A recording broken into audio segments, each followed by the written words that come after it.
Scandal changed Rome.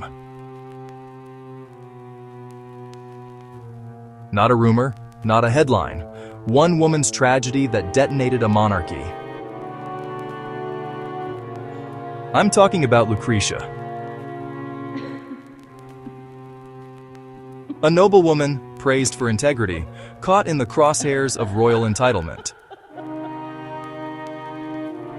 Sextus Tarquinius, the king's son, abused his power and assaulted her.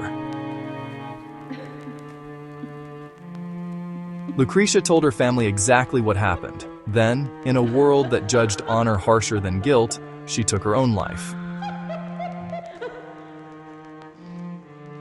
That single act ripped the mask off Rome's kings. Lucius Junius Brutus, her kinsman, lifted the bloody dagger.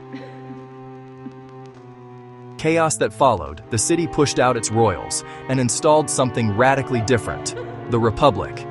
Annual elections replaced inherited crowns. Two consuls sharing power could veto each other. No one man above the law, at least on paper. Later came tribunes to shield commoners. Romans loved a clean origin story, but the message they carved into their identity was blunt. When power prays, institutions must change. Lucretia was mythologized, put on coins painted in marble invoked by politicians for centuries. That's complicated.